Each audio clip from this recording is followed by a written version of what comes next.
আজি দেওবাৰ সেইকাৰণে মই বেঙেনায়ে আলুৱে মাছৰ লোকেল ৰৌ মাছৰ জোল বনাবলৈ লৈছোঁ চাব দে ভিডিঅ'টো শেষলৈকে লোকেল ৰৌ মাছ বেঙেনা আলু দি মাছৰ জোল বনাম ভিডিঅ'টো আপোনালোকে আৰম্ভণিৰ পৰা শেষলৈকে চাই থাকিব এয়া বেঙেনা 3টা বেঙেনা ছোৱালীজনীয়ে এনেকৈ কাটি দিছে মিহিমিহিকৈ পানীত তিয়াই থৈছোঁ মানে খোলা পানীটো যাবলৈ তাৰপিছত আলু এটাই কুটি দিব চাই থাকিব ৰেচিপিটো দেই দিবলৈ দিছোঁ এয়া এতিয়া কেৰাহীত তেল দিছোঁ এয়া মাছখিনি ফ্ৰাই কৰি লওঁ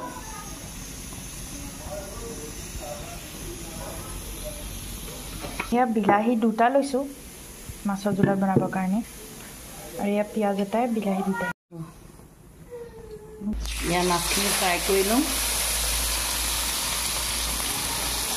মাছখিনি ফ্ৰাই কৰি লওঁ কোন এখন মাৰি দিছোঁ বেঙেনা আলু বিলাহী সিজিব দিম মানে জলকীয়া নাই মোৰ জলকীয়াও দিব পাৰে জলকীয়া গুড়িও দিব পাৰে কিন্তু মই সেই নাই কেনেকৈ জালুক দিছোঁ পদ্ধতি মই প্ৰায়ে এনেকৈ বনাই খাওঁ এয়া পিঁয়াজ দিছোঁ ধনিয়া দিছোঁ জিৰা এচামুচ দিছোঁ ধনিয়া এচামুচ দিছোঁ এইখিনিতে ৰঙা এয়া মানে এনেকৈ ৰঙাকৈ ফ্ৰাই কৰি ল'ম এয়া পিঁয়াজ দিয়া ধনিয়া এয়া তিয়াই থৈছোঁ মানে ক'লা পানীটো যাবলৈ পানী তিয়াই থোৱা আছিলোঁ এনেকুৱা আকাৰত বনাই ল'ব মই ইয়াত দি দিম এতিয়া বেঙেনা আলুৱে কাটি থোৱা বেঙেনা আলুখিনি ইয়াত ঢালি দিম বৰ সহজ পদ্ধতি আপোনালোকে এনেকৈ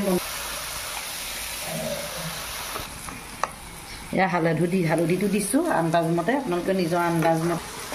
এয়া নিমখ দিছোঁ নিজৰ আন্দাজমতে নিমখ হালধি দি এনেকৈ লৰাই ভালকৈ ঢাকন এখনে ঢাকি দিব যাতে বেঙেনা আলুখিনি সিজি যায় এনেকৈ ভালকৈ মিক্স আপ কৰি লৰাই ল'ব জালুকখিনি পিচি থোৱা জালুকখিনি ইয়াত দি দিছোঁ এনেকৈ লৰাই ঢাকি দিম আৰু সিজিবলৈ এই বিলাহীখিনি দি দিব বিলাহীখিনি চব সিজিবলৈ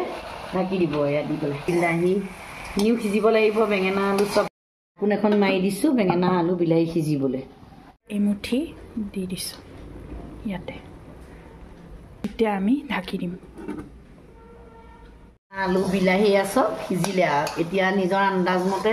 পানী অকণ আপোনালোকে দি দিব নিজৰ আন্দাজ অনুসৰি মতে নিজৰ আন্দাজ অনুসৰি পানী দিম ইয়াত বেঙেনা মাছৰ জোল মোৰ ৰেডি হৈ গ'ল এয়া আপোনালোকে নিজৰ আন্দাজ অনুসৰি মানে এনেকৈ পানী দিব এয়া উতল আহিলে ইয়াত এতিয়া মাছখিনি দি উতলিব ঢাকনা মাৰি দিম এতিয়া বেঙেনা আলু এয়া ৰেচিপি হৈ গ'ল আজি সহজ উপায় এইটো পদ্ধতিটো বেঙেনা মাছৰ জোল গ্ৰেভি হৈ গ'ল আৰু চাব দেই